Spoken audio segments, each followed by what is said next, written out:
Day 6 of 30 days conscious parenting ಚಾಲೆಂಜ್ಗೆ ನಿಮ್ಮೆಲ್ಲರಿಗೂ ಸ್ವಾಗತ. ಇವತ್ತು ವಿಷಯ ಸ್ವಲ್ಪ ಗಂಭೀರವಾಗಿದೆ, ಸೊ ದಯವಿಟ್ಟು ಅಟೆನ್ಷನ್ ಪೇ ಮಾಡಿ.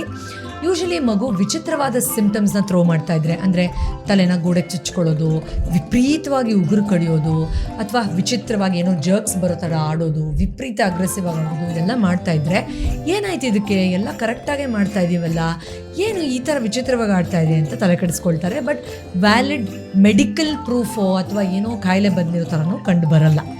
ಆಗ ಸೂಕ್ಷ್ಮವಾಗಿ ತಿಳ್ಕೊಳ್ಳಿ, ಎಷ್ಟೋ ಸಾರಿ ಈ ಥರ ಮಗು ಮಾಡ್ತಾ ಇರ್ಬೇಕಾದ್ರೆ ಬಹುಪಾಲು ಸಮಯದಲ್ಲಿ ತಂದೆ ಅಥವಾ ತಾಯಿ ಥ್ರೋ ಮಾಡಿರೋ ಇಮೋಷ್ನಲ್ ಪೇನ್ನ ಅದು ಅಬ್ಸರ್ವ್ ಮಾಡಿಕೊಂಡು ಅದು ಯಾವ ರೀತಿ ಪ್ರೊಸೆಸ್ ಮಾಡ್ಕೊಳ್ಳೋಕ್ಕೆ ಆ ಏಜಿಗೆ ಸಾಧ್ಯನೋ ಆ ರೀತಿ ಪ್ರೊಸೆಸ್ ಮಾಡಿಕೊಂಡು ಆ ಮುಗ್ಧ ಮನಸ್ಸಿಗೆ ಯಾವ ರೀತಿ ಆಚೆ ಹಾಕೋಕ್ಕೆ ಸಾಧ್ಯನೋ ಆ ರೀತಿ ಆಚೆ ಹಾಕ್ತಾ ಇರುತ್ತೆ.